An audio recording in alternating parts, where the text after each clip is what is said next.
tuning in to the Community Spotlight. I'm your host, Atia Harris. I'm excited. We have a wonderful, awesome, inspirational guest in the studio. DEVONDIA Roseborough has joined us. We're going to share a little bit in her story and also her life successes. So I want to encourage you guys to go ahead and get that pen and pad ready. I'm sure you're going to want to write down some of what she says and also possibly connect with her on some things. How you doing today, DEVONDIA? I'm doing fabulous. How are you? I'm doing excellent, excellent. Awesome. So let's start a little bit with your background. You from Charlotte, North Carolina? I am born and raised. Now, you know that's rare. Yes, yes, I'm a minority. Mostly everybody you run into now is not from Charlotte. That's okay, right. Great, great. So let's start with your book. Tell me the title of both your books. Put It on Paper is my first book, and it's based Okay. on my life before HIV, after AIDS. Okay. And My Last First Kiss, which is under the Baptized in Warm Milk collection, is based on temptations of the flesh. Okay, all right. So let's start with the first book, which is about your life. What inspired you to want to write a book and share a story with others? Well, I lived a reckless life. I Okay. went through a lot of things as a child growing up. I was raped by people that I felt like they should have been shielding me from harm. I was Okay. not raised by my father. He wasn't in my life to show me how a man's supposed to treat a woman. Okay. He wasn't in my life to show me what to expect from a man. So I was looking for love in all the wrong places. And I found love, and HIV found me. And you know what? I'm glad that you hit on these key issues because a lot of people go through this. When you get with people one-on-one and you start talking, asking some of these questions, many people have some type of experience, you know. So one thing is it lets us know that you have to protect your children. Exactly. So do you feel like, you know, something could have been done different in the Well, childhood? I think things could have been done differently for the ones that caused me harm. Okay. I can't, speak for what they did to me, but all I can say is I did the best thing that I could do, and that was to forgive them. Okay. Yeah. All right. So let me ask you a question. So since you went through this situation, which is really a tragedy, we're still here in your youth. What type of habits do you think that caused you to pick up?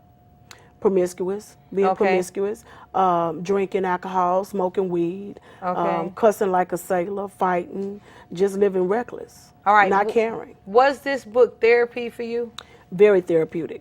Okay. It still is. Writing is therapeutic, period. Yeah, the reason why I asked that is because when you go through certain life situations, it's going to be there for you the rest of your life. Yeah. And so you kind of have to figure out how you're going to deal with that, how you're going to cope with that. And so that's definitely excellent. What do you want folks to get out of this book?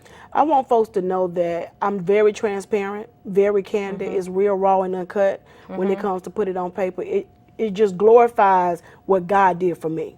Okay. Not my behaviors, but also to let people see the behaviors that they may be exhibiting that can put themselves at risk. All right, so we had a lot of partying going on. We had a yeah. lot of drinking going on. yeah. Nobody was going to mess with you, right? Nah. For what? Okay. All right, so then we get into this, sexual lifestyle probably started too soon. And so no one trained you on protected sex? Yes, I was trained on protected sex. Okay. But when you caught up in my early 20s, drinking and smoking, no one has that mindset, I want a condom. No one has that mindset, I need to know your status. I knew mine, but no one asked questions. It was just, let's do this. All right, so this individual that you encountered, did he know he was positive when he was messing with you? I don't know who he is. Okay, so you can't figure out who he is. All right, now you know that's scary, right? Very. Yeah, because that means it could be a couple of people during this type of behavior, It could be a whole lot of people. Remember, Yeah. I said I was promiscuous. Okay. So it could be a whole lot of people. All right, but the beautiful thing about your Yeah. testimony is even though you face such a challenge in your life, you figured out how to overcome Exactly. the challenge, and you're really not affected by this in any way, shape, or form No, that much. no. Okay, so tell the people that are watching today how you were able to do that. God, Okay. my faith, faith of a mustard seed. On my so-called deathbed, God spoke to me. If you go where I say go, do what I say do, and say what I tell you to say, I'll heal you. And because of that, the virus became undetected in my body. And even when the virus would show its ugly face, I still speak, by his stripes, I'm healed.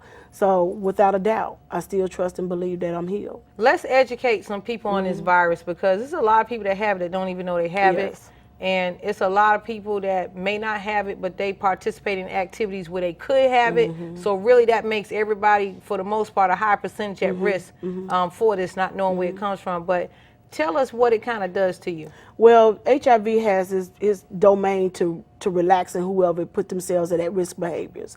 So HIV, again, is 100% preventable. I can say that first and foremost.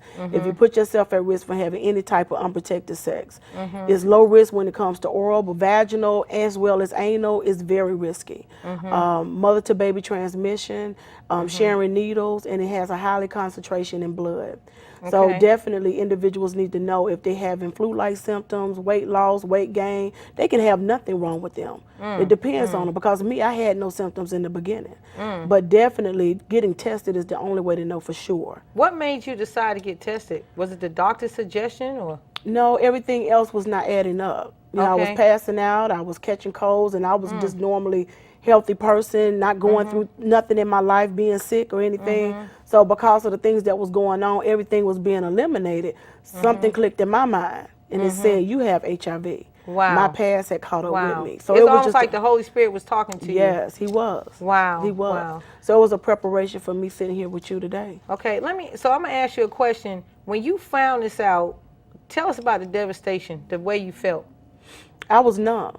The first thing that came out of my mouth was, what do I do next? And the doctor said, go see your doctor and get on regimen. People are living longer, and you'll be fine. Okay. Did you ever contact some of your past partners? I had to. Okay. I contacted the man that I was with, and he told me, which was a very great stress relief, we're in this together. We both have a past. We're in this together. Okay. So, yeah. Well, I think that's the mature way to handle a situation like that, because it's almost like gambling. Oh, yeah. You know, when you're out there and you're having unprotected sex, which, again, most people do. Yes. No matter how much you tell them not to. Yes. Most of them still do that. Yes. So I'm hoping that folks learn today that you need to make sure you are protected. Exactly. And it's okay to get tested. That's right. So how often do you feel a person should get tested? Anytime they put themselves at risk. If you got tested last night at an event, because sometimes people come out to events and test you, just because you had sex Thursday night or Thursday night you have sex and you get tested Friday, it's not going to pick that up. Okay. There's a window period. Is So it you 6 have months? to get, it's like a 21 day. 20, wow. Yes. Back in the day, they said 6 months, so they've got more sophisticated now. Very sophisticated. All right, so you go around speaking, you have these books. We're going to get into the second book in a moment. That's Life After. So we have the story of what happened. You know, I think it's a great thing that you speak. Yes. What kind of lessons do you share? I share my testimony. I share my trials, I share my hurt, I share my pains, I share my almost committing suicide event. Wow. I share what support I had. I support what it felt like not to feel like I was loved. Would I ever get married? I knew I wasn't having any more kids, but I felt like I needed to let the world know because I got a directive from God to go say and do. Okay. So because of that, that's why I'm still here, because I'm being obedient. All right, so what would you like to say to all the parents out there or people that God has placed in charge of children? Because this started in the childhood. What would you like to say to them? Be open. Remember Okay. when you were a child. Okay. And stop with what goes on in my house stays in my house. You know, that right there is the main thing that kills a lot of our kids. Mentally, physically, and emotionally. Because a lot of times people, they're afraid to talk. And parents don't know what to say. I have been to countless middle schools and high schools here in the community, and it's sad that most of the kids cannot go to their own parents and talk because they're afraid of them lashing out or giving them a whooping because of them asking a simple question or not believing that their boyfriend, their mother's boyfriend, or their own father tried to rape them or raped them. You know what? That story is just a bit too common. Yes. When you really, like you said, start talking to people Yes. one-on-one. Yes. So it's very important if you have a child entrusted in your life that you do what you're supposed to Exactly. do to take care, watch, and nurture that child. Exactly. You know, I remember when I was little, I wanted to spend a night at somebody's house, and my grandma was like, "You are not Thank you. spending the night at somebody's house, right?" Yes. And what happened was I finally convinced her to let me spend the night. And when I got there was some trouble there as a little girl with 2 ponytails in my head. But thank God nothing really happened. Yes. But I think if I would have continued that habit, then I could have been exposed to some things that I would have had no business being exposed to. Exactly. So we want to make it clear that we have to watch our children across the board. And then that's a great lesson to get out of this, but also the fact that you have to have protected sex, and it's really best to be monogamous. Exactly. And do it the way that the book said do it. What's your comments on that? The comments on that is the wait. I tell anybody to wait on God. You know, wait for him to put a ring on it. But if you can't wait, there's a female condom out here you can put in 8 hours before you have sex. So you can pop your fingers at the club, you can go get you something at Rudin's, and you can go back and you good, you know. Yeah. So, but people don't know. People don't know. So that's what I'm here for. Okay, so that's great that you're out educating everybody in the community. And I'm sure you have actually saved a lot of lives. You know, you've sown a lot of seed, gave a lot of word. And so what would you like to really tell them, like share a snippet of your first book with them, a lesson that you really want them to get out of it other than what I spoke of? I think the main thing was forgiveness. And the biggest forgiveness was forgiving myself. Forgiving myself for allowing me to exhibit the behaviors that I did, to allow my family and friends to be hurt, to be held back, to feel emotionally drained because they didn't know. I was on my so-called deathbed with 107-degree fever, pneumonia, lost 70 pounds, MRIs, CAT scans, and infection on my liver, and the doctor coming in telling my mother, take me home, there's nothing else they can do for me. Wow. But God. So because of that, you know, it's power in his name alone. But definitely just being able to say, forgiving me. Because I forgave everybody else, but forgiving me for allowing Devondia to get caught up, I'm good. But you know what, based off of what you said, I'm glad you forgave yourself. But I think a lot of people really don't hold you accountable because sometimes we can have life experiences that take us down certain paths.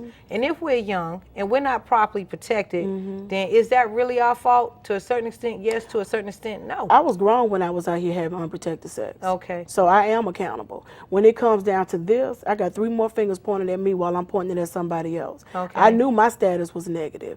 I didn't know what his status was, whomever he was.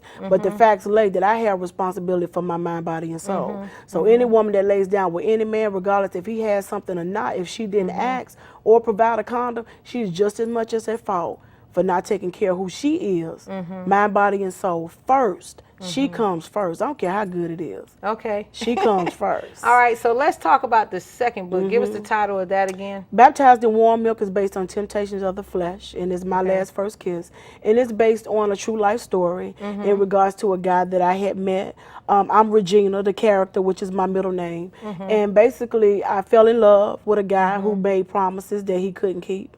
Okay. And I went through a lot of... That's a lot of guys. Yeah. I'm not going to bash the it's guys not a today. lot. It's some. It's but some women too. Somebody yelling. Yeah. He made some promises he couldn't keep, and I went through some things trying to get back. And at the end, it was all again about forgiveness. Okay. Yeah. So right. it's God charged me to write the collection based on my life experiences in fiction form with a twist. All right. Well, that's excellent. You have these awesome books out here. Oftentimes, people take them to the next level with plays, and they might want to turn them into movies. What's your aspirations in regards to that? Well, next I have coming out within a month, Change Woman Unchained, because it's 10 years since my diagnosis, and it's based on my faith, my career, dating and relationships, and also I'm releasing the Ladies Be Encouraged Guide for Women of Color. Okay. Yes. All right. So this is definitely exciting, and we appreciate everything that you're doing in the community. You're also a singer as well? I do sing. All right. Tell us a little bit about that. Well, I've been singing since 3rd grade. Okay. I've mastered in singing classical music. A lot of people don't know that. I love to sing. I was on the honors course at Geringer High School where I graduated. I'm a wildcat. Okay. And I definitely love it. I sing praise and worship at my church. I'm on pause right now because I'm a full-time student at Johnson C. Smith University. All right. So what are you taking there? I'm undecided, but communication arts is one of the things I think I'm Okay. going Well, to another master too. powerful lesson. Never too late to get an education. That's right. All right. So this is some wonderful information. I'm pretty sure you're making folks think out there. You know, when you go out on these speaking engagements, what's the main thing you want them to walk away with? A whole life examination, or? I want them to walk away with information. Information that they can, the ripple effect. And when you throw a pebble into the pond and it spreads out, it can hit somebody else. So the information that I give to them, I want them to be able to give to someone else. Does it surprise you on the lack of knowledge that's out there on these subjects that you touch base on? It doesn't surprise me, but it makes me sick that Yeah. people, I mean, we have the internet, technology driven, you know, it's there, it's accessible, you know, so yes, it's sad. Okay. I want to know if you have any testimonies of some folks that probably have heard you speak and then they came to you afterwards, maybe with the healing. I've had some individuals that tell me that it could have been them. That could have been me. I was a prostitute, or that could have been me. My dad raped me. That could have been me. My uncle raped me. That could have been me because I was promiscuous. And I tell them, thank God it was not you, because you're crying right now and I'm not, and you couldn't handle it. See, I'm the chosen one. God did not give me the disease. The choices that I made did, but He allowed me to be an example of what He can do so that He can be glorified. Well, I think it's a true blessing. Yes. You know, your whole testimony is a true blessing. I'm pretty sure some other people out there that have been coping, and sometimes people get caught in the spirit of depression. Yes. In certain Jesus. situations, you know, positivity is a great thing. It can take you through some stuff, but if your mind gets messed up and you get all depressed, tell us a little bit about when you decided, hey, maybe I don't want to be here anymore, and what you would say to someone that's feeling that's in a similar situation. Besides the Holy Bible and prayer, and the praying grandmother, mother, aunts, and great aunts, I read 2 books: The Power of the Praying Woman and The Battlefield of the Mind. And I read those books, and I made up in my mind, it's mind over matter. Everything else don't matter when my mind is made up. So everything lines up with the word. Everything lines up in my mind, my body. So that's what I do. It's power in the mind. Everything starts there. So when you change your mind, you change your conversation. What you put in you will come out. And you know what, by you doing a lot of spiritual stuff, I told this one gentleman, he was not a Christian person, but you know, the Christian church, that's a great body, because it's a lot of motivation in there. It's a lot of faith of the impossible in there, and it's a lot of feeding to take you to the next level and levels that you never even thought you could go to. Yeah. So that's what you found? I think it's about the relationship. You know, it's good to fellowship with other people, but my relationship with God is what matters the most to me, because He's my source. But the people let you down in and outside the church. You feel me? That's true. So definitely it's about People Him. gonna be people. It's about Him. But definitely is when people make up their mind that they want to change, that they're not going to allow HIV or cancer or lupus or diabetes, anything to defeat them, even a man. If you allow a person to take you there, if you allow a disease to take you there, it will. It will lead you wherever it wants to go. But I had no doubt in my mind I wanted to go where it wanted me to go. So were there any specific experiences or one specific moment you can pinpoint that made you have that switch in the mindset? I had many. Okay, it's like God was tapping on your He shoulder. was tapping on me all the time, you know, but I didn't listen. I wanted to smoke my weed still because it helped me increase my appetite. I wanted to drink my liquor because it helped me relax. I wanted to play my music because it helped me to relax and write at the same time. But, you know, sometimes I want to click my gun, my 380 to my head. I want to take all those pills, and I want to take my Cadillac and run into a wall. But I don't like pain. Okay. So therefore, I say, Lord, I guess you stuck with me, you know. So at the end of the day, just be who I am, do what I need to do, and let me carry out this mission. Well, and my destiny is still not complete. I got more to do. Okay, great. I'm glad you definitely found your destiny, your purpose, and your mission in spite of. Yes. And I think a number of people are watching right now, and it's really making them look at their life, look at some things that they may want to adjust, and know that regardless of what's going on, all things are still possible. Exactly. Our time is not up until our time is up. It could be today, it could be tomorrow, it doesn't matter. That's right. You know, so I think, you know, it's definitely a wonderful testimony that you have to share. you. So tell us about your experience with the Hoodie Awards. You've been nominated. Tell us about that. I was nominated 3 times for the Steve Harvey Hoodie Awards. I was a finalist in 2010 for Best Community Leader category. I didn't win, of course, but it was just an awesome experience just to travel to Las Vegas, to meet countless celebrities, to be on the big screen several times, and just to have a good time, to relax, let my hair down, and just enjoy being represented through the nation, you know, as a community leader as a whole. So that was wonderful. I'm pretty sure people are wondering, well, how did you get selected as a nominee? What's that process? Well, WBAV 101.9 FM, the community votes for you. So Okay, the state that's of North great. Carolina, they just did what they had to do. They wanted me there, and that got me there. All right. Well, it's Yeah. definitely a powerful Yeah. testimony that you have, that you, again, speak in different places and Yeah. folks contact you all the time. But now this has gone beyond Charlotte, North Carolina. Yes. So you're traveling. You're on the road with this. I am the traveling advocate. Okay. I really am. You come for me, and I go. All right. So tell us some of the places you've been I've and been experiences. Yes, I've been to Vegas, of course. I've been to New York. I've been to New Jersey. I've been down Wow. south. I've been to Florida. I've been on the East Coast, up and down the East Coast, definitely. So I am available to speak anytime. Yes, I do charge a fee. Okay, But that's fine. yes, A lot of speakers it's a business. do. A lot of speakers do. Yes, ma'am. All right. So do you have any unique experiences during your travels? Something Sometimes, that stands out? Yeah, Want sometimes. to share some of those with us? A lot of times when I'm very candid, so I usually share my story, and it brings on a lot of conversation. Okay. So people are wondering, God, you look so good, Yep. and you're healthy, and in other words, they want to say you're fat. You got all this meat on your bones, but it doesn't have a face, it doesn't have a shape, and it definitely doesn't discriminate. What's some of the most popular questions you hear after you speak? Can you have sex? The answer is yes. I'm not dead. Yeah.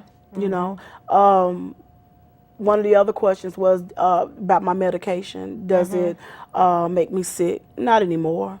You know, in the beginning, anyone that takes medication, there's side effects. Okay. Do I have to pay for the medications? No. Thank God I didn't, because they're very expensive. Because I depend on the AIDS Drugs Assistance Program to pay for my meds. All right. So basically, this is what you say helps you to kind of stay in a state where undetected it's state. undetected. So it's the meds that the doctor recommended. You got a little Jesus sprinkled on it. I got a lot of Jesus. A lot of Jesus sprinkled on it. Yes, he's first and foremost. And then you have something else that you're taking as well. I take selenium. It helps with the immune system. Okay, it gives you a good immune system boost. All right, that's becoming a very popular product out here right now at the present time. And no diet adjustment? Do a little light. No. I don't know. I eat my fresh fruits and vegetables. I drink a lot of water. I don't drink caffeine. I do, I think I'm going to steer away from red meats. But definitely, I just try to do what I want to do. I exercise sometimes, but definitely exercise is great. But the medications make me fat, to be honest with you. It causes a fat deposit in my stomach, in my back, and it just makes me look bigger than what I need to be. And it's okay, but as long as I exercise and eat right, I can control that. All right, so I want to know if you're pretty deep sister with everything you have going on, and there's a lot of people that's tuning in right now that actually have HIV. What would you say to these people? Let's just imagine that you're standing up speaking. What would you really say to them? What's some of the key things you would say? They already have it. It's too late. Too late now. Yeah, I think the greatest thing a lot of people have on their mind is, will anybody ever love me? Will I ever get married? Will I ever have any kids? How can I have a normal life? Yes, and you can. I mean, it's a manageable disease now. Individuals are living longer than usual as long as you take your medications every day. You're allowing yourself not to put your partner at risk, your husband at risk, your significant other at risk. I've known individuals that I've worked with in the community to have babies that were undetected. That's and not HIV positive at all. So definitely people can live happy, normal lives and fall in love. So you hit on something real key, and I'm glad you're clarifying this, because people are so ignorant. They have their misconceptions about all types of diseases. But one thing you just said was, if you're undetected, that you can have sex without protection? I didn't say that. Okay, clarify that. I said that you can have sex, but it's a lower risk of putting them at risk for catching HIV, because you can use a condom and still be at risk, because the condom can break. So if the condom breaks and you're with someone that has HIV, but you're taking this medication like you're supposed to at an undetected level, you're not going to put that person at a higher risk because you're taking your medications every day. But there's also a PrEP drug, which is a drug that individuals can take that are not positive. But it also allows them at a lower risk, if they're messing with someone that is HIV positive, to also take a daily pill, but they have to be consistent. Okay. taking it daily, but it's very expensive. So is it something that gives you a super immune system boost? It doesn't give you a super immune system. The role of the HIV antiviral medications are to cause the HIV antibodies not to multiply themselves in the body to attack the immune system no more than it already has. Okay. Yeah, so that's the role. All right. So that's something I have never ever heard of before. That another individual can actually take something. Yes. If they have fallen in love with somebody. Or that just having actually has sex, a- period. Okay. Because you never know who you're having sex with that has HIV if you don't ask them. So let me ask you this question. You're not a doctor, but No. what process would you recommend to the public?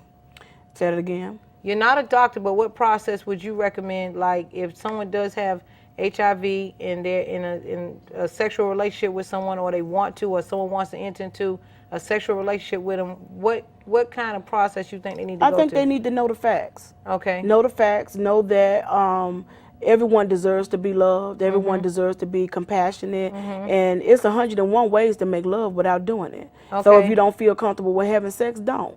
You know, but the main thing, if someone is HIV positive, be respectful and let them know and give them that choice. Don't put them at risk for anything. If you're positive, let them know.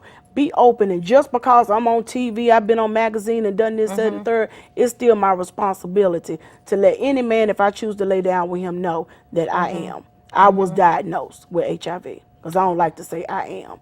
So Okay. definitely, yes, be responsible and know the facts. I'm glad you said that, because I think it's just certain diseases out here, like you're one in a kind where you're willing to come out and say, hey, I have this thing, I beat this thing, let me share my testimony with you. There's so many people that have it in other diseases, not just this disease, and they're not sharing that information. Yeah, and that's their choice.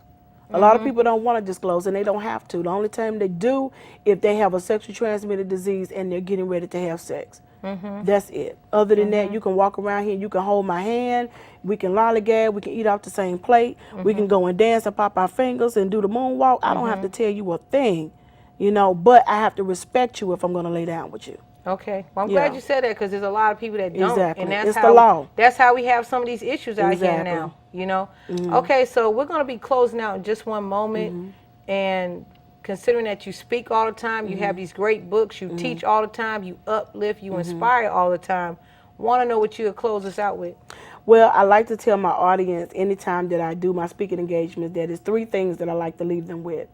And that's, I want them to learn and relearn if they haven't.